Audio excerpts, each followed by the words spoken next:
ഇത് ഉണ്ടാക്കുന്നത് എങ്ങനെയാണെന്ന് വെച്ചാൽ അതിന് ഉരുളക്കിഴങ്ങ് പുഴുങ്ങിയെടുക്കുക, ഉപ്പിട്ട് പുഴുങ്ങിയെടുക്കുക, എന്നിട്ട് അത് ഉടച്ചെടുക്കുക, എന്നിട്ട് അത് മേക്ക് മുളക് പൊടി, കുരുമുളക് പൊടി, കുറച്ച് വേണമെങ്കിൽ ഒന്നുകൂടി ഉപ്പിട്ടിട്ട് നന്നിട്ട് ഇങ്ങനെ ബോൾസ് ഇഷ്ടമുള്ള ഷേപ്പിലേക്ക് ആക്കി എടുത്തിട്ട് വറുത്തെടുക്കുക.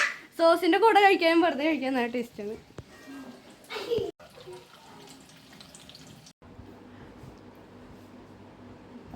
നമുക്കപ്പോൾ ഇത് കഴിച്ചേക്കാം. ഇതിന്റെ പേരാണ് പൊട്ടറ്റോ ബോൾസ്. ആ കഴിച്ചു നോക്കിയേ. അജിയും അമ്പിളി ചേച്ചിയും കൂടി കഴിച്ചു നോക്കിയേ. സോസിൽ മുക്ക.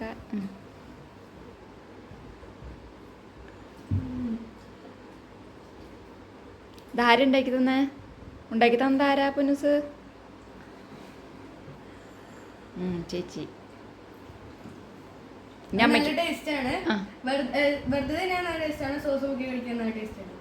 അപ്പൊ എല്ലാവരും ചെയ്ത് നോക്കാൻ പറഞ്ഞു. എല്ലാവരും ചെയ്ത് നോക്കാം. എളുപ്പാന്ന് പറ. എളുപ്പമാണ്.